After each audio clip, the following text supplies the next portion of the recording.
성경에는 사람이 두 번 태어난다라고 그렇게 이야기를 합니다. 한 번은 육이 태어나야 되고요. 또 한 번은 내 영혼이 거듭나야 된다고 그렇게 말씀하고 있습니다. 성경의 논리뿐만 아니라 세상의 논리도 똑같습니다. 제가 새 머스매를 키워보니까요. 어렸을 때 분명히 태어나기는 했는데 어렸을 때의 그 모습이라는 것은 한마디로 말하면 사람이라고 말하기가 좀 그렇다. 다시 말하면 사람의 몫을 하는 게 아니라 부모에게 있어서의 하나의 숙제와 같은 돌봐주고 모든 걸 일일이 다 해줘야만이 사람 구실을 하면서 살아갈 수 있는, 도움받지 않으면 도무지 사람이라고 말하기는 제 몫을 하기에는 아주 미숙한 상태의 모습 분명히 있는 것 같습니다. 그래서 부모들이요, 자식을 키우다 보면 어떤 기대감을 늘 가지면서 키우느냐면 언젠가 이 어린 아이가, 이 젖먹이던 아이가 커가지고 어떤 아이로 변하기를 기대합니까? 어떤 아이로 변하기를 기대하십니까? 철이 들기를 기대 안 하십니까?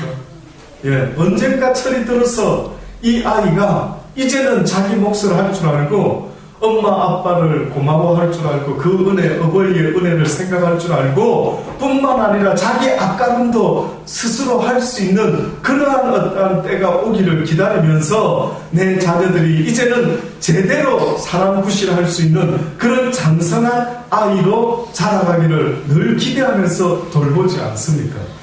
결국은 성경에서도 두 번 태어나야 된다고 말씀했지만 이 세상의 부모님들도 내 자녀가 처음에는 육적으로 태어나서 이제 점점 그의 육신이 자람과 동시에 그의 지혜와 그의 명철과 그의 모든 인격과 인품이 이제는 괜찮은, 자기 앞가림해서 이제는 결혼해서 한 가정을 이룰 만한 그러한 장성한 사람이 되기를 기대하지 않습니까?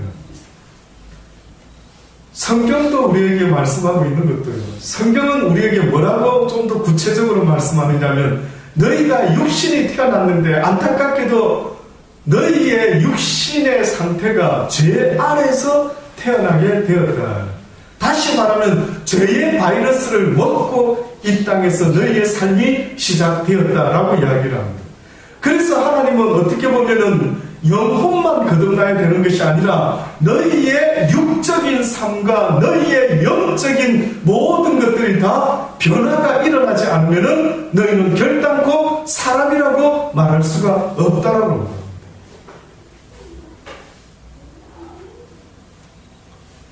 제 안에 태어난 우리 육적인 인간의 모습은요, 한 가지 신기한 일이 있습니다.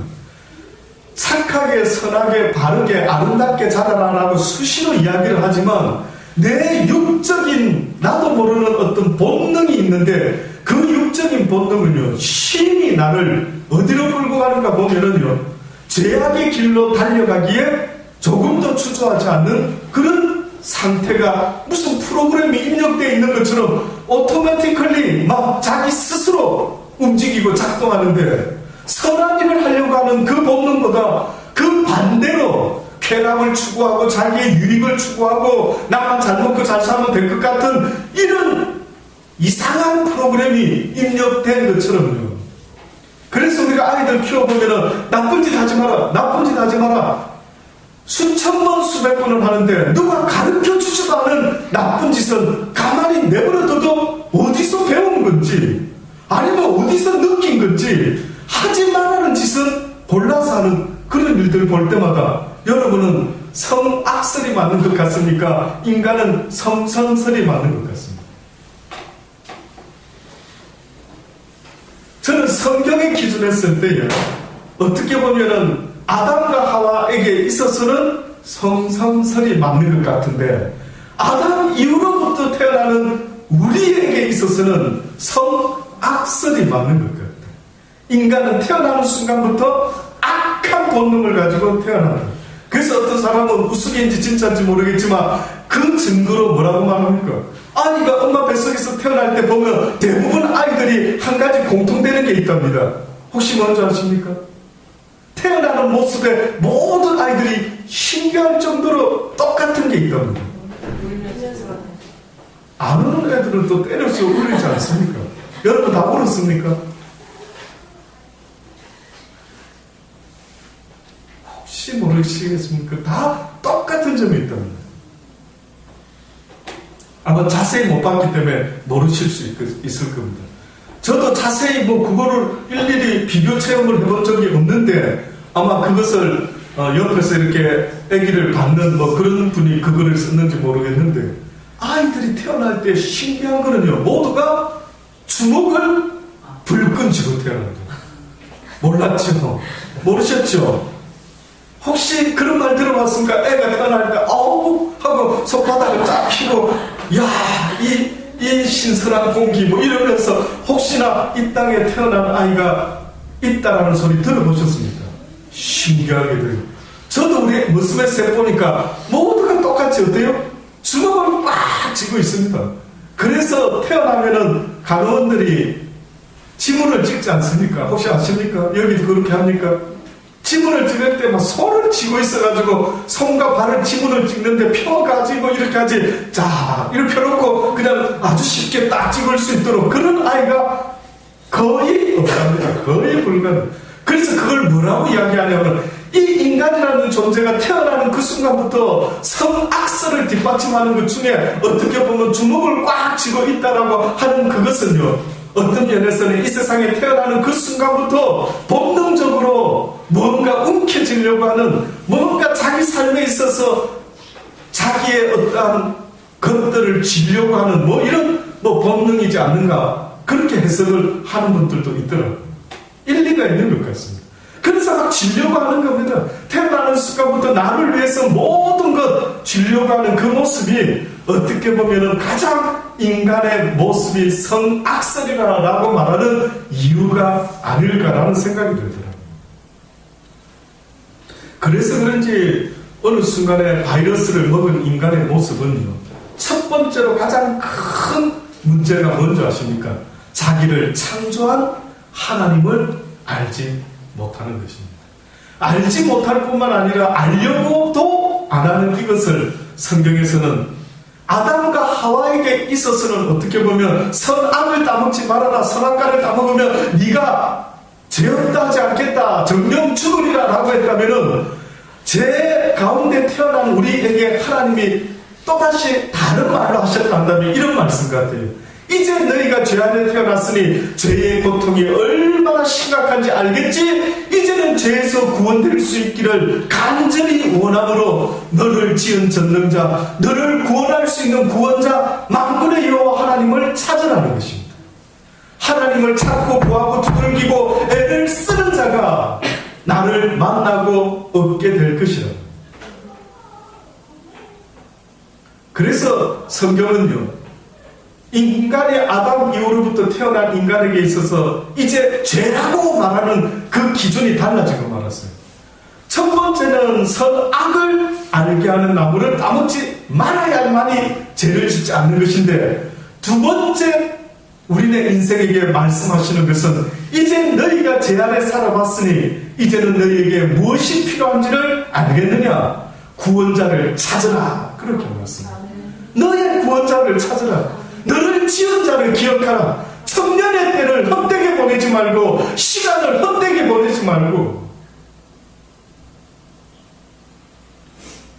여호와를 찾으라고 지금도 말씀하고 있습니다.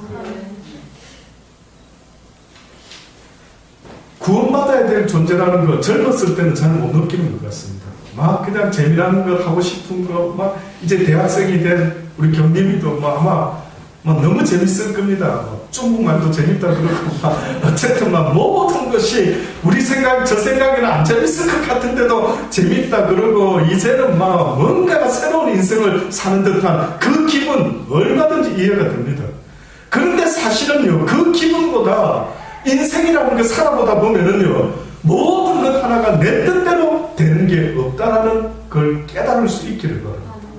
인생이라는 것이 꼭 어떤 엄청난 고통을 당하지 않고라도 내 뜻대로 되는 인생이 아니라는 사실을 스스로 깨달을 수만 있다면 하나님을 찾기 위한 가장 첫 번째 은혜가 시작되었다라고 저는 분명히 믿습니다.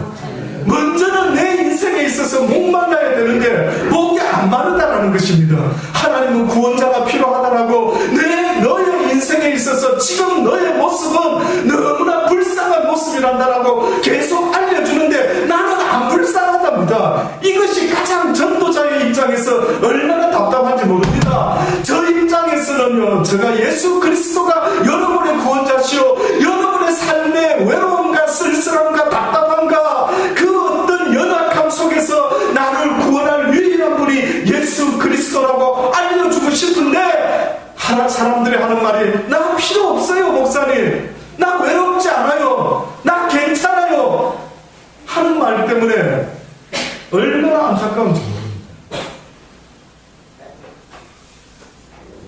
꼭 거울을 갖다 대가지고요, 여러분 이런 이야기 들어보셨죠? 어떤 사람이 굴뚝을 소재하는 사람이 굴뚝에 들어가가지고 두 사람이 굴뚝 청소를 했답니다. 외국 같은 데 보면은 아시죠? 벽난로 피고 가기 때문에 그 굴뚝이 얼마나 크고 넓은지. 그 굴뚝에 두 사람이 가서 열심히 청소를 하고 이제 나왔습니다. 근데 두 사람이 서로 떡 쳐다보더니만 한 사람이 얼른 쫓아가서 손과 얼굴을 막 깨끗이 씻는 겁니다. 근데 한 사람은 안 씻어요. 무슨 차이예요?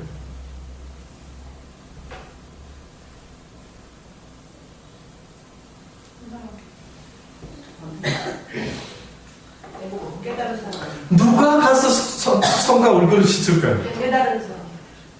자기도 더럽게 해주지 않고. 그렇죠. 상대방을 쳐다보니까 상대방의 모습이 새까맣게 얼굴이 묻은 겁니다. 그러면 어떻게 보면은 자기는 안 묻을 수도 있죠. 왜? 상대편도 서로가 새까마면 두 사람이 다 어떻게 했겠습니까? 가서 씻었겠죠. 그런데 보니까 한 사람만 갔다라는 말은 무슨 말입니까? 둘 다 똑같은 상황이 아니대. 오히려 씻을 것이 없는 사람은 쫓아가서 씻는다 이거죠. 왜? 상대방의 모습을 보니 얼굴이 시커멓고 손이 시커머니 아이고 나도 그렇겠거니 생각하고 쫓아가서 씻는데, 뜻밖에도 씻으러 가지 않는 사람은 어떤 사람이냐? 상대가 깨끗하니 나도 깨끗하겠지라고 생각하고 전혀 씻으러 가지 않는 것입니다. 어떻게 보면은요, 우리의 삶의 모습이 꼭 그런 것 같아요. 하나님은 우리에게 지금도 거울과 같이 뭔가를 보여주기를 원하시는데 뭘 보여주기를 원하시는 줄 아십니까? 너희의 모습이 어떻다라는 거예요. 너희의 모습이 씻어야만 되는, 죄로 모든 얼굴과 손과 온몸이 더럽혀져 있는 상태다라는 것을 계속해서 알려주고 있습니다. 그 결정적인 증거가 무엇이라고 말씀하느냐면 네 심령에 평안이 있더냐. 인생들아 너의 삶 가운데 아무리 먹을 것 입을 것 잠잘 것은 있을 수 있을지 몰라도 나 만군의 여호와가 말하노니 너의 인생 가운데 조금만 더 생각해봐. 네가 아무리 맛있는 걸 먹어도 또 내일 목마르고 또 먹어야 되고 네 영혼을 늘 만족하며 평안과 감사와 기쁨 속에서 살아갈 수 있도록 돼야 되는데 네가 과연 세상의 것으로 그렇게 살아가고 있느냐고 물어보시는 거예요. 이것이 더럽혀진 증거랍니다. 이것이 네 인생이 지금 문제가 심각하답니다. 그래서 먼저 오래 사신 분들 보세요. 세상을 좀 오래 사신 분들 이야기를 들어보면 뭐라고 모두가 말합니까? 다 나그네 같은 인생, 그저 다 덧없는 인생, 젊음도 한때이지. 모든 사람들의 이야기 들어보면 전부 다가 슬픈 이야기를 하고 있지 않느냐는 겁니다.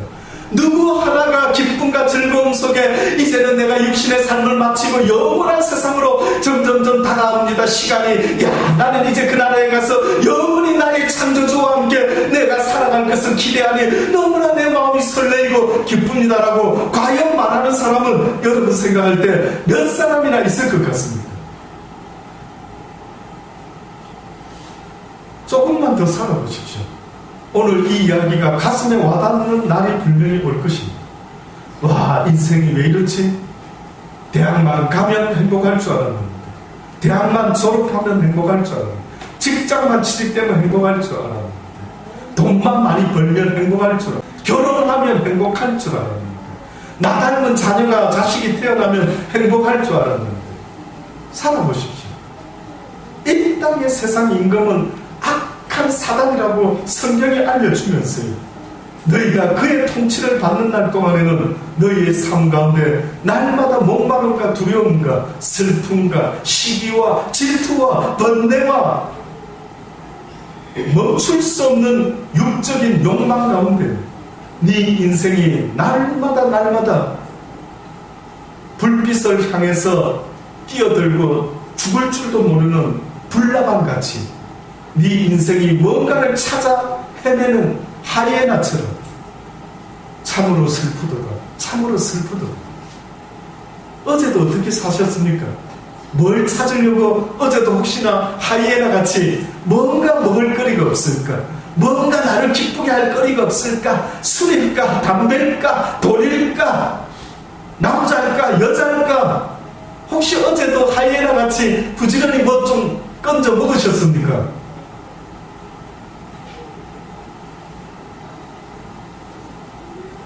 하나님이 너희들 인생을 좀 쳐다봐라.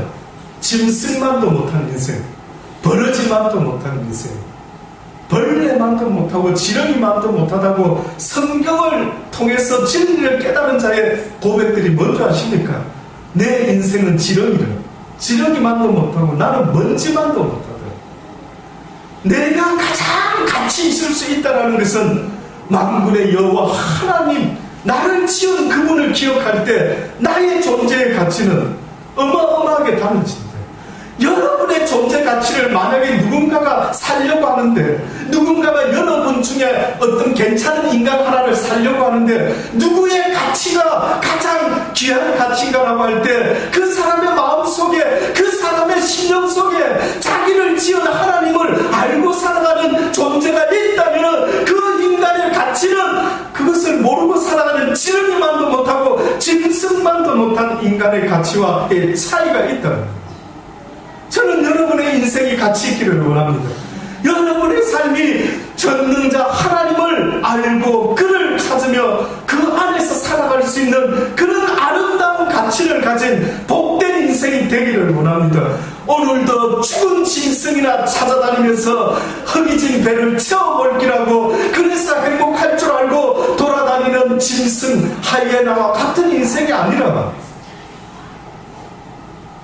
눈을 들어 하늘을 바라보며 나를 지은 전능자를 통하여 내 인격과 인품이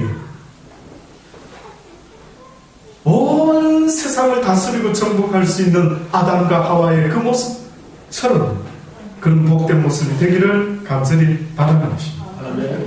이러한 우리 모습 때문에 하나님이 어떤 계획을 세우셨는데, 하나님은 우리의 보디를 만드셨는지 모르지만 뜻밖에도 하나님은 우리의 영혼을 갖다가 거듭나게 만드시려고 하는 계획이 있었던 거예요.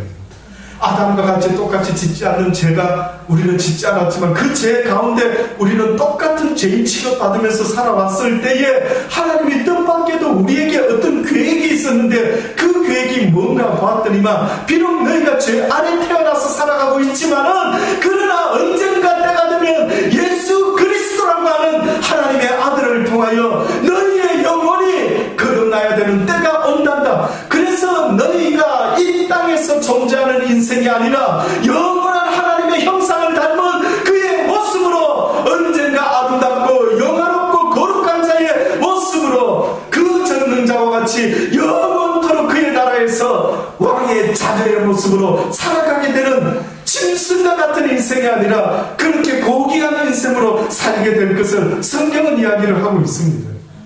그런데 그 계획은 어떤 과정이 필요했는가 봤더니만은 뜻밖에도 그 영혼과 그 아름다움과 그 평안과는 전혀 반대되는 어둠의 세상에서 그 반대의 경험을 겪어야만 된다는 것입니다. 그래서 예수님이 뭐라고 말합니까? 네가 나를 따라오려거든 너를 부인하고 무엇을 지고 오라고요? 내 십자가를 지고 가라. 십자가의 의미는 뭔 줄 아십니까? 고난의 상징입니다. 하나님은 이 땅을 당연히 죄 아래 있다라는 그 전제가 바로 고난이라는 것을 이야기해요. 네가 죄 안에서 살아간다라는 그 증거, 마음의 평안과 기쁨과 즐거움을 가지지 못하는 그 증거는 네 삶 가운데 뭐가 있기 때문이라. 고난이 있다. 십자가가 있다. 그래서 그 사실을 깨닫게 하시고 이제 누구든지 구원받기를 원하는 자에게 내가 독생자 예수 그리스도를 이 땅에 보내느니 누구든지 그를 어떻게 해요? 믿는 자마다 멸망치 않고 구원을 얻게 하려 함이라. 예수 그리스도. 죄송한데 예수가 여러분의 인생의 최고의 이슈가 되기를 간절히 주의 이름으로 축원합니다. 예수가 내 인생의 최고의 이슈. 다시 말하면 예수를 아느냐 예수를 믿느냐가 내 인생 전체를 걸어도 아깝지 않는 내 영혼의 삶을 선택할 수 있는 기준이 바로 예수랍니다. 우리는 돈을 많이 벌까 어떨까 저떨까 명예를 얻을까 말까 공부 많이 할까 어떻게 할까 이것이 내 인생의 기준의 사람도 있겠지만요, 성경은 우리에게 말씀하시기를 여호와 하나님 곧 그의 뜻대로 이 땅에 오신 예수 그리스도를 믿을 것이냐 말 것이냐가 내 인생을 결정하는 것입니다. 그래서 이제 뜻을 깨달은 자들이 어찌하면 하나님을 기쁘시게 할고 어떻게 하면 내가 하나님의 일을 할까라고 했을 때 뭐라고 이야기합니까? 하나님의 일이 뭐냐? 나 예수가 하나님의 독생하신 예수 그리스도 아들임을 너희가 믿는 그것이 곧 뭐라고요? 하나님의 일입니다. 너희가 예수를 믿고 안 믿고가 곧 하나님의 일이다. 예수님도 뭐라고 했습니까? 어느 날 수가성 여인을 만나서 대화를 나눌 때에 제자들이 예수님 드실 점심을 구하러 갔다고 오니까 분위기가 예수님 뭐 드셨습니까? 나는 너희가 알지 못하는 양식이 있다. 아니 무슨 양식 드셨는데? 나의 양식은 뭐라 했습니까? 내가 하늘 아버지의 일을 행하는 그것이 나에게 양식입니다. 하나님의 일을 하는 것. 하나님의 일. 너희들은 나 예수가 바로 하나님의 아들이며 너희들의 구원자라는 것을 믿는 그 일이 곧 너희의 일이다. 그러니까 보세요. 날마다 우리가 애써야 될 일이 뭔지를, 내가 예수를 믿는 것 같은데 또 배반하고 믿는 것 같은데 또 배반하고 믿는 자의 모습 같은데 믿지 않는 자의 모습과 똑같은 것 같고 날마다 내가 애써서 돈을 벌려고 하는 것처럼 성경도 우리에게 뭐라고 말씀하냐면 네가 날마다 하나님을 믿는 믿음의 삶에서 떨어지지 않으려고 애를 쓰고 몸부림을 쳐라라고 말을 하고 있는 것입니다. 아멘. 무엇을 먹든지 마시든지 네가 나 예수 그리스도를 기억하고 살아가는 그 인생과 그렇지 못한 인생의 차이는 너무 크다라고 이야기를 하고 있는 것입니다. 호주를 살아본 사람의 이야기를 귀담아 들어야 되는 것처럼요, 호주를 가기 원한다면 정말 호주라는 나라가 어떤 나라인지 모르는 사람은 그 이야기를 들어봐야 되는 것처럼 하나님의 나라가 있다는 사실을 경험한 자의 이야기를 들어보십시오. 하나님의 나라가 있지만 또한 이 땅에서 기회가 있을 동안에 예수 그리스도를 제대로 믿지 못하면 영원한 지옥불에 떨어진다는 사실도 잊지 마세요. 너무나 두렵고 슬픈 이야기입니다. 어떤 분의 간증을 들어보니까요, 어떤 과일 장수가요, 국포시장 같은 데서 아마 과일을 팔았던 모양입니다. 구루마에다가 과일을 담아서 팔았는데 그 가까운데 교회에서 늘 나와가지고 지나가면서 자기한테 예수 믿으세요, 예수 믿으세요 전단지를 늘 주더라고요. 그때마다 그 사람이 그랬답니다. 니나 잘 믿어. 니나. 나는 지금 먹기 살기도 벅찬데 니나 잘 믿어. 그랬던 그 과일 장수가요, 어느 날 죽어서 지옥을 갔더라. 그때 그 사람이 뭘 생각했을까요? 그때 그 사람이 무슨 외침을 외쳤을까요? 그때 나한테 전단지만 주지 말고 제발 나한테 그 예수 이야기를, 그 하나님의 이야기를 좀 해주지 않고 강권적으로 나를 끌고라도 제발 교회로 데려가지 아니하고 왜 그 정도로 거쳤는가요? 네 자식이 어렵고 힘들고 죽음의 길로 가고 있으면 당신은 그렇게 내버려 두느냐? 그렇게 점잖게 타이르느냐? 얘야 거기 가면 죽는다, 가지 마라, 그렇게 점잖게 타이르느냐? 네 자식이 죽음의 길로 위험한 곳에 가면은 여러분은 어떻게 합니까? 남의 자식 갈 때는 점잖게 말할지 모르지만 내 새끼가 어려운 곳에, 위험한 곳에 있으면 아마 여러분은 본능적으로 뛰어갈 겁니다. 누가 뭐라 말 안 해도 본능적으로 뛰어가서 이놈아 글로 가면 넘어져, 다쳐, 떨어져, 어쩌라고 그쪽으로 가는 거야. 붙잡고 난리를 치겠지요. 아버지가 원하는 건 그 마음입니다. 네 자식이 잘못된 길로 갔다라고 하면은 네는 어떻게 반응하느냐. 물론 붙잡고 때리고 할 수도 있을 때도 있지만 이제 다 커서 힘으로 안 될 때도 있지 않습니까? 그때는 어떻게 할 건데요? 내가 열심히 내 시름을 배워가지고 저놈을 엎어치기로 매치기로 족쳐야 되겠다. 가능하겠습니까? 오늘 본문에 보니 예수님이 십자가를 지고 가시는데 마태복음에는 그런 이야기가 안 나와 있습니다. 근데 오히려 누가복음에는, 공관복음서 중에 유일하게 누가복음에는요, 마태, 마가, 요한복음에 없는 이야기가 있습니다. 그게 뭔지 아십니까? 예수님이 십자가를 지고 가시는데 오늘 성경에 보니까 가다가 쓰러지시고 가다가 쓰러지시고 왜 그랬습니까? 떠나기 전부터, 십자가 지시기 전부터 채찍질을 너무 당하셔가지고 그만 아마 진이 다 빠지신 것 같아요. 십자가를 지고 쓰러지고 그 골고다, 해골, 히브리 헬라어 말로는 갈보리, 그것을 그렇게 몇 번을 쓰러지고 가시는 겁니다. 그때에 오늘 그 말씀에는 없지만 누가복음 23장에는 뭐라고 설명하느냐 하면은 백성과 및 그를 위하여 많은 사람들 가슴을 치며 슬피 우는 여자의 큰 무리가 따라오는지라. 아마 예수님이 십자가 지고 가는 그 옆을 예루살렘의 여인들과 많은 무리가 뒤따랐던 거예요. 그런데 그들은 예수님을 불쌍히 여기고 눈물을 흘리며 어쩔고 저분 죄도 없으신 저분 이러고 있었지만 뜻밖에도 예수님은 뭐라고 말합니까? 예루살렘의 딸들아, 나를 위하여 울지 말고 너희와 너희 자녀를 위하여 울라. 보라, 날이 이르면 사람이 말하기를 수태하지 못한 이와 해산하지 못한 배와 먹이지 못한 젖이 복이 있다 하리라. 이런 이해 못할 어려운 말을 하시면서 오히려 예루살렘의 딸들아, 나를 위하여 울지 말고 너와 너희의 자녀를 위해서 울으라는 것입니다.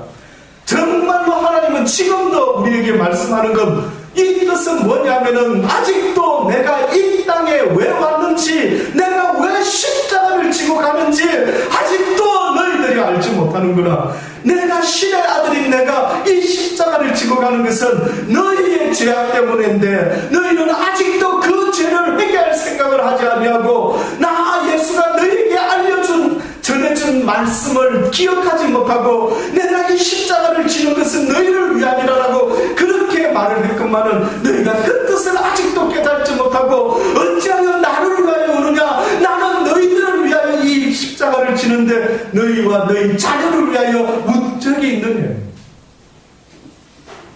네? 내 육신의 자녀가 어려움을 당하면 참을 수 없는 그 울부짖음이 있는 것처럼 언제 네 자식의 너의 영혼을 위하여 네가 그렇게 울어본 적이 있느냐.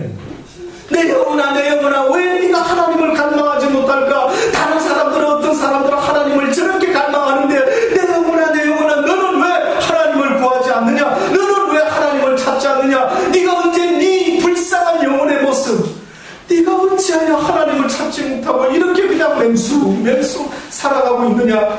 그것 때문에 울어본 적이 있느냐. 내 자신의 하나님을 찾지 못하는 그 모습을 보고 언제 네 영혼을 위하여 울어본 적이 있느냐. 언제 네 불쌍한 자식 하나님을 알지 못하고 이 세상에 처하여 살아가는 네 자녀들을 위하여 네가 언제 울어본 적이 있느냐?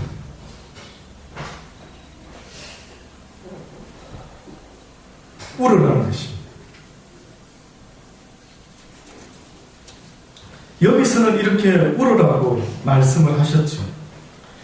그런데 이 의미가 어떤 의미인지를요, 누가복음 19장에 보면은 이것을 이렇게 성경은 증거하고 있습니다. 그게 바로 종려주일의 시작을 이야기하는 말씀이죠. 종려주일이 무슨 뜻인 줄 혹시 아십니까? 예수님께서 고난을 당하기 위하여 드디어 이제 십자가에 달리시기 위해서 예루살렘에 들어가게 되시는데, 예루살렘에 처음 이제 고난을 위하여 들어가실 때 그냥 걸어서 들어가신 게 아니라 제자들을 시켜서 무엇을 명했습니까? 들어가기 전에 나귀 새끼, 멍에를 메어본 경험이 없는 나귀 새끼를 가서 데리고 와라. 혹시 그 주인이 왜 남의 나귀를 풀어가시오 하면 뭐라 그러고요? 주께서 필요해서 쓰시겠다고 말하라. 그래서 그 나귀를 새끼를 데리고 왔죠. 그 나귀 새끼 등 위에 예수님이 타시고 사람들의 옷을 벗어 예루살렘 입구에 깔아놓고요. 그리고 들어올 때 팜추리 나무. 그래서 종려라는 그것이 나무인데, 호주 같은 나라는 엄청 많습니다. 팜추리라고. 이 잎이 쭉쭉쭉쭉 이렇게 가시처럼 벌어져가지고, 그걸 흔든다라는 의미는 왕을 환호할 때에 그 팜추리를 옛날부터 그렇게 흔들었습니다. 그래서 예수님이 예루살렘에 입성하는데 막 흔드는 것입니다. 그 설명을 지금 하면서 어떤 이야기를 하고 있느냐면, 누가복음 19장에 보면 예수께로 끌고 와서 자기들의 겉옷을 나귀 새끼 위에 걸쳐놓고 예수를 태웁니다. 가실 때 저희가 자기의 겉옷을 길에 펴더라. 이미 감난산에 내려가는 편까지 가까이 오심에 제자의 온 무리가 자기의 본바 모든 능한 일을 인하여 기뻐하며 큰 소리로 하나님을 찬양하여 가로되 찬송하리도다 주의 이름으로 오시는 왕이야 라고 하면서 예수님이 예루살렘에 들어갈 때 팜추리 나무를 막 흔들어 대는 것입니다. 하늘에는 평화요 가장 높은 곳에는 영광입니다. 무리 중에 어떤 바리새인들이 말하되 선생이여 제발 당신의 제자들을 책망하소서, 어떻게 저런 말을 함부로 인간에게 하고 있는 것을 듣고도 당신이 그 소리에 그 영광의 소리를 다 당신이 당연한 것처럼 왜 받고 듣고 앉아 있습니까? 저 이야기는 하나님 한 분 외에는 받을 수 없는 그 놀라운 찬송을 왜 당신에게 돌리는 것을 막지 않고 있습니까? 라고 했더니만 내가 너희에게 말하노니 만일 이 사람들이 잠잠하면 돌들이 소리를 지르리라. 가까이 오사 성을 보시고 우시며 가라사대 너도 오늘날 평화에 관한 일을 알았다면 좋을 뻔하였거니와 지금 내 눈에 숨기었도다. 날이 이를지라 내 원수들이 토성을 쌓고 너를 둘러 사면으로 가두고 또 너와 및 그 가운데 있는 내 자식들을 땅에 메어치며 돌 하나도 돌 위에 남기지 아니하리니 이는 권고받는 날을 내가 알지 못함이라. 예수님이 이 골고다의 길을 가시면서 예루살렘 여인을 보시고 왜 나를 위하여 우느냐, 너와 네 자녀를 위하여 울으라. 얼마 되지 아니하면 이 예루살렘 성이 멸망하게 될 것이라. 그 말은 너와 네 자녀들이 죽임을 당하게 될 것이라. 이것이 물론 역사적으로 일어났다라고 하지만 이것은 육적인 영적인 의미가 동시에 있습니다. 다시 말하면 영적으로 너희 모든 인생들아 회개치 아니하면 너희가 다 멸망을 당할 게, 예루살렘만 당한다라는 이야기가 아닌 것입니다. 그 예언을 미리 하셨던 주님께서 또다시 누가복음 21장에 한 번 더 또 이야기를 하십니다. 뭐라고 말하는 줄 아십니까? 너희가 예루살렘이 군대에 에워싸이는 것을 보고도 그 멸망이 가까운 줄을 알라. 그때의 유대에 있는 자들은 산으로 도망할지라. 이 이야기를 예루살렘 이야기만 하는 게 아니라 했습니다. 예루살렘의 AD 70년대에 디도라고 하는 장군에게 멸망당한 적이 있죠. 그래서 예루살렘이 완전히 무너졌던 적이 있습니다. 그때를 말하는 것만 아니라는 말입니다. 그때만을 말하는 게 아니라는 겁니다. 영적으로 온 땅에 임할 하나님의 진노를 이야기하고 있음을 잘 한번 들어보십시오. 그때 그때에 유대에 있는 자들은 산으로 도망할지며 성내에 있는 자들은 나갈지며 촌에 있는 자들은 그리로 들어가지 말지어다.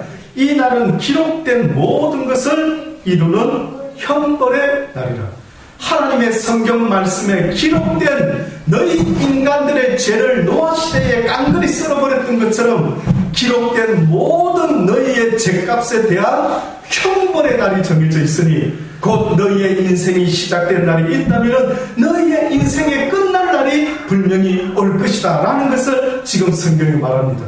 나 여호와는 알파와 오메가라. 너희의 인생은 네 스스로 시작하는 것이 아니라 나 여호와의 손에서 시작되었고 나 여호와의 손에 의하여 인생과 이 땅의 모든 것이 끝날 날이 올 것이라. 내가 그것을 기록하였으니 바로 그 기록된 모든 것을 이루는 형벌의 날이 임하게 될 것이라. 그날에는 아이 된 자들과 젖 먹이는 자들에게 화가 있으리니 이는 땅의 큰 환난과 이 백성에게 진노가 있겠습니다. 오히려 자식이 없는 것이 나을 뻔했다. 언젠가 말씀드렸죠. 자식을 위해서라면 부모는 어떻게 합니까? 자기 몸을 바치. 네, 목숨까지 바치죠. 그런데 하나님이 뭐라고 지금 말씀합니까? 자식을 위해서 목숨을 바치는 게 하나님 편에서 봤을 때 합당하다고 말씀합니까? 그렇지 않다고 말합니다. 그렇지 않다. 오직 우리가 목숨을 걸고 사랑해야 될 분이 있다면 성경은 뭐라고 가르치죠? 내 여호와 하나님을 마음을 다하고 목숨을 다하고 힘을 다하고 뜻을 다하여 주 너의 하나님을 사랑하라. 여러분이요, 자식을 그런 마음으로 사랑했다가는 그 자식뿐만 아니라 그 사랑의 대상이 나에게 화살이 되어 날라온다는 사실을 잊지 마십시오. 이건 하나님이 엄히 말씀합니다. 네가 무엇을 네 마음에 품었느냐, 네가 무엇을 나보다 더 사랑했느냐, 그 대가는 치르게 될 것이다. 네가 사랑한 그것이 너에게 화가 될 것이다. 그래서 내 이웃을 사랑할 때에 목숨 걸고 사랑해라 한 것이 아니라 어느 정도만 사랑해라. 네 몸뚱아리 정도만 사랑해라. 그 환난의 날에요, 뜻밖에도 애가 없는 사람은 애 있는 사람에게 멸시도 당하고 행복하지 않아 보이죠. 그런데 유일하게 애 없는 애미들이 위로받고 감사할 수 있는 날이 오는데 바로 그 환난의 날이에요. 그 환난의 날에 자식 없는 자는 자기의 믿음만 지키면 되지만, 그러나 자식이 있는 자들은 자기의 목숨을 걸고 자식을 살려볼 기라고 하다 보니 하나님 앞에서 어떻게 돼버리고 만나는 그 생명을 잃게 되는 안타까운 올무가 될 것이라는 것을 성경이 말씀하고 있는 것입니다. 그날에는 아이 된 자들과 젖 먹이는 자들에게 화가 있으리니 이는 땅에 큰 환난과 이 백성에게 진노가 있겠습니다. 저희가 칼날의 죽임을 당하며 모든 이방에 사로잡혀가겠고 예루살렘은 이방인의 때가 차기까지 이방인들에게 밟히리라. 이 땅은 하나님이 지었지만은 어떻게 보면 때가 차기까지 사단에게 속하게 내버려 두고 결국은 그가 다스리는 세상이 되었지만은, 그러나 때가 되면 하나님이 그들을 다 이제 그 권세를 멸할 날이 올 것이다. 그러나 그때까지는 이 예루살렘이 이방인의 손에 들어간 것처럼, 하나님을 모르는 자의 손에 들어간 것처럼 하나님을 대적하는 사단과 마귀의 손에 이 세상이 넘어갔지만, 그러나 때가 되면 다시 회복할 것입니다. 그때가 어느 때인 것을 잊지만 오늘 우리 시대인 것 같습니다.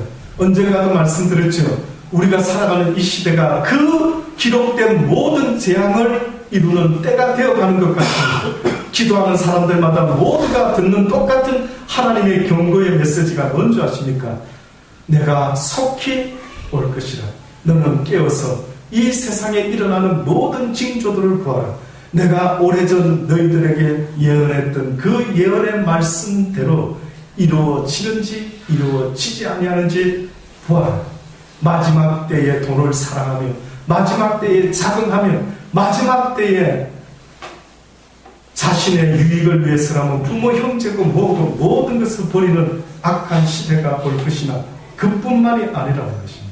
이를 성신에도 징조가 있을 것이라. 모든 별과 혹성과 우주에서 일어나는 그전에는 없었던 희한한 일들이 벌어질 때 이것이 지구에 어떤 영향을 미치게 될 줄을 내가 미리 분명히 말하노라. 이를 성신에는 징조가 있겠고 그것으로 인하여 땅에서는 그것뿐만 아니라 땅에서는 민족들이 또한 바다와 파도의 우는 소리를 인하여 혼란한 중에 공부하리라. 1월 성신의 징조가 바다와 파도의 우는 소리를 만들어내는 거예요. 그래서 세상에 큰일이 났다, 지금 자연재앙이다, 갑자기 어떠한 엄청난 재해가 몰려닥친다라고 이 땅의 민족들이 바다와 파도의 우는 소리를 인하여 혼란한 중에 공부하리라. 사람들이 세상에 임할 일을 생각하고 사람들이 세상에 임할 뭔가 재앙이 곧 이 지구에 닥치게 될 것을 그들이 생각하고는 무서워함으로 어느 정도인가 봤더니만 기절하리니 이는 하늘의 권능들이 흔들리겠습니다. 그때의 사람들이 인자가 구름을 타고 능력과 큰 영광으로 오는 것을 보리라. 이런 일이 되기를 시작하거든 이런 놀라운 일들이 그전에도 없었고 이후에도 없을 만한 이 지구가 생긴 이래로 처음으로 일어나는 놀라운 일들이 뉴스에서 보도되고 할 때에 이것은 곧 나 전능자의 마지막 때에 내가 너희들에게 약속한 이 땅의 심판주로 올 예수 그리스도의 재림이 임박한 것을 기억하라. 이런 일들이 시작되거든 일어나 머리를 들라. 너희의 구속의 날이 가까웠느니라. 자, 이렇게 예루살렘의 딸들아, 이 예루살렘이 멸망할 줄도 모르고 이 죄 가운데 너희가 망할 줄도 모르고 지금 너희가 오히려 나를 위하여 울고 있으니 참으로 안타깝도다. 너희와 너희 자녀들의 영혼을 위하여 울으라. 보라, 나는 이름은 사람이 말하기를 수태하지 못한 이와 해산하지 못한 배와 먹이지 못한 젖이 복이 있다. 그때의 사람이 산들을 대하여, 자, 두 번째 이야기입니다. 그때 예수님이 지금 골고다 가는 길에 어떻게 보면 예언을 하고 계시는데 그 두 번째 표현이 뭐냐면 그때의 사람이 산들을 대하여 우리 위에 무너지라 하며 작은 산들을 대하여 우리를 덮으라 하리라. 푸른 나무에도 이같이 하거든 마른 나무에도에는 어떻게 되니요? 라고 이런 이야기를 하죠. 이게 무슨 이야기인지 아십니까 혹시? 이 이야기는 어디에 있는 이야기냐면요, 요한계시록 6장에 보면은, 계시록에 보면은 6장에 어떤 이야기가 나오느냐면은 그때의 7 봉인에 담긴 심판의 메시지가 예언되어 있는 책이 계시록의 6장의 책입니다. 계시록 6장은 특히 앞으로 세상에 어떤 1월 성신과 재앙이 닥칠 것인가 하는 것을 하나님께서는 요한에게 보여주셨는데 거기에 보면은 이런 이야기가 나옵니다. 첫 번째 인을 뗄 때에 일어나는 일이 있는데 오늘 이 예수님이 지금 예루살렘 여인들과 사람들에게 예언을 하신 이 이야기는 몇 번째 인을 뗄 때 나타나느냐면 6번째 인을 뗄 때에 나타나는 이야기를 합니다. 자, 한번 들어보십시오. 내가 보니 6째 인을 떼실 때에 큰 지진이 나며 해가 총담같이 검어지고 온 달이 피같이 되며 하늘의 별들이 무화과 나무가 대풍에 흔들려 선 과실이 떨어지는 것 같이 땅에 떨어지며 하늘은 종이 축이 말리는 것 같이 떠나가고 각 산과 섬이 제자리에서 옮기는 지각 변동이 일어나게 될 것입니다. 온 하늘은 희한한 일이 벌어지고 뭔가 종이장 말리듯이 어떠한 지구에 뭔가를 막고 있는 어떤 것들이 다 말려버린답니다. 그래서 혹시나 오존층이 말려가는 것은 아닌지 각 산과 섬이 제자리에서 옮기는 일이 벌어지는데 그 다음에 이렇게 말씀했죠. 땅의 임금들과 왕족들과 장군들과 부자들과 강한 자들과 각 종과 자주자가 굴과 산 바위 틈에 숨어서 산과 바위에게 이르되 우리 위에 떨어져 보좌에 앉으신 이의 낫에서와 어린 양의 진노에서 우리를 가리라. 그들의 진노의 큰 날이 이르렀으니 누가 능히 서리요. 지금 뭐라고 말했다고요?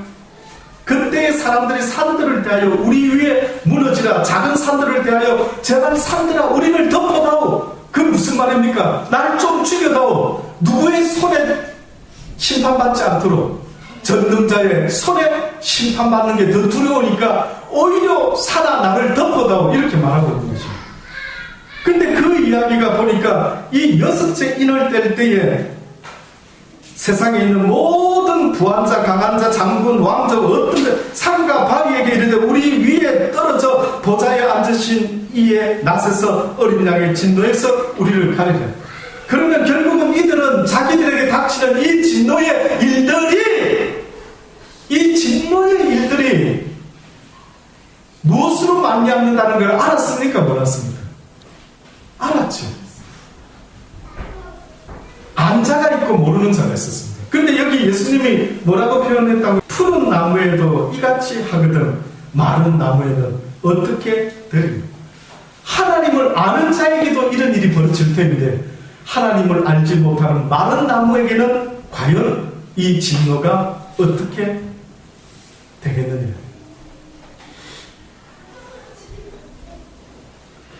예수님이 십자가를 지신 것은 바로 이 마지막 때에 죄 가운데서 거듭나지 못하는, 구원받지 못한 자는 마지막 때에 그분의 분노의 진노 앞에, 그 심판 앞에 설 수가 없답니다. 사랑하는 여러분, 기회가 있을 때 이 시간에도 그 누군가가 저 같은 사람이 여러분에게 목이 메어라고, 그분은 이 땅에 다시 오시는 분이다. 증인이 있지 않습니까? 아무것도 모르는 인생에게 친히 찾아오셔서 이제부터 내가 너를 가르치리라. 날마다 내게 무릎을 꿇고 너희 부부는 기도하라. 내가 너를 친히 가르칠 것이니 세상의 신학 공부 어떤 것 이제는 멈추어라. 밤이고 낮이고 가르치셨어요. 가히 이르지 못할 놀라운 것들을 알게 하셨는데, 저는 이 이야기를 하면 사람들이 어머나 목사님 고마워요 그런 이야기 전해주셔서 저한테 감사할 줄 알았습니다. 아무도 듣지 않더라고요. 주의 이름으로 이 국보 상동을 찾아왔지만 그 누구도 영접하지 않더라고요. 아버지, 저들은 내가 주의 이름으로 왔다고 말해도 듣지를 않습니다. 그 누구도 제가 전하는 하나님의 이야기를 귀담아 듣지 않습니다.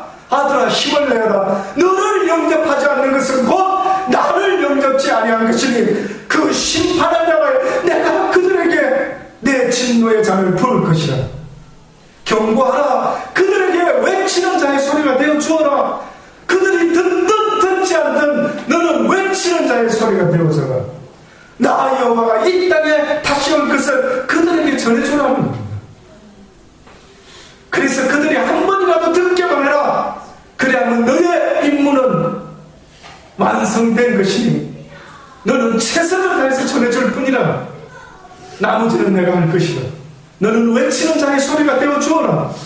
듣는 자와 듣지 못하는 자 상관없느니라. 그 모든 결과에 대해서는 내가 심판할 것이라는 겁니다.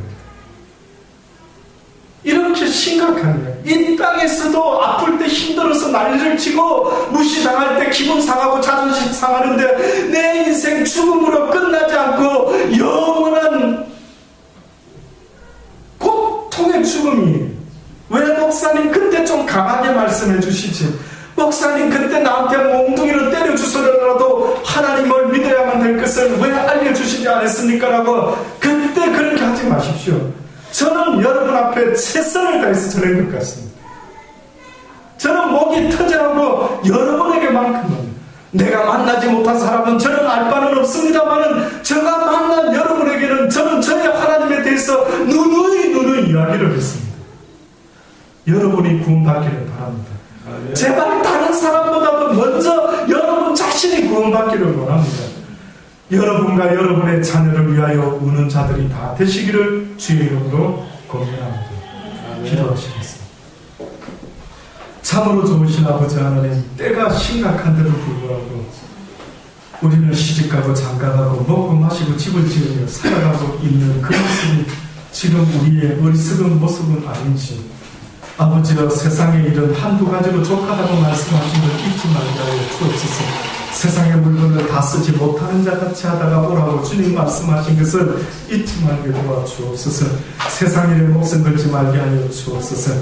하나님을 섬기는 그 일에, 하나님을 믿는 그 일에 목숨을 걸게 도와주옵소서. 아버지요, 아직도 시간이 많이 있는 줄 알고 아직도 하나님의 그 크신 뜻을 깨닫지 못하는 수많은 영혼들을 아버지 긍휼히 여겨 주옵소서. 그들을 불쌍히 여겨 주옵소서.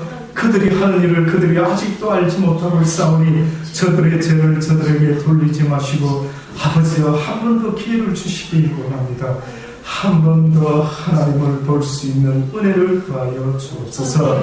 아버지의 말씀에 귀를 기울이게 하시고 주를 찾고 구하며 두들기는 자들이 나타나게 은혜 베풀어 주옵소서. 예수님의 이름으로 감사하며 기도드리옵나이다. 아멘.